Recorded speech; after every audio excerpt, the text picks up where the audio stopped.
আসসালামু আলাইকুম মুসলিম ভাই ও বোনেরা, আজকের আলোচনার বিষয় হল মাজুর বা বেমারি লোকে কিভাবে উজু করবে।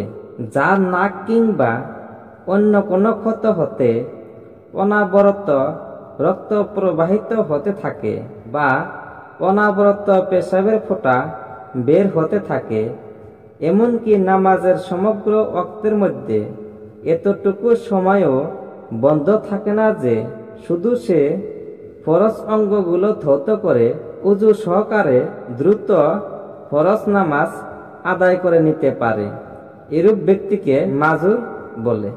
এ শ্রেণীর মাজুরের হুকুম এই যে প্রত্যেক নামাজের ওয়াক্তে নতুন উজু করে নামাজ আদায় করবে।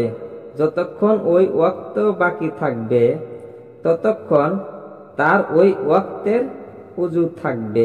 উল্লেখিত ওজরের কারণে তার উজু চলে যাবে না, কিন্তু যে রোগের কারণে মাজুর হয়েছে তাছাড়া উজু ভঙ্গের অন্য কোনো কারণ ঘটলে অবশ্যই উজু ভঙ্গ হবে এবং পুনরায় উজু করতে হবে।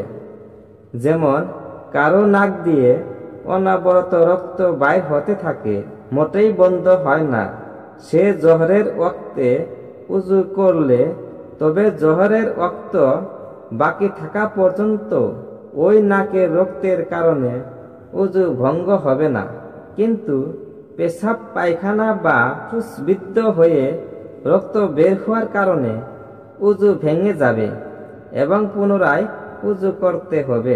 যেমন জোহরের ওয়াক্ত অতিবাহিত হয়ে আসরের ওয়াক্ত আসবে, তখন আবার অন্য ওয়াক্তের জন্য উজু করবে। এরূপ প্রত্যেক ওয়াক্তের জন্য নতুন উজু করবে এবং এই উজু দ্বারা ফরজ নফল সব ধরনের নামাজ আদায় করতে পারবে।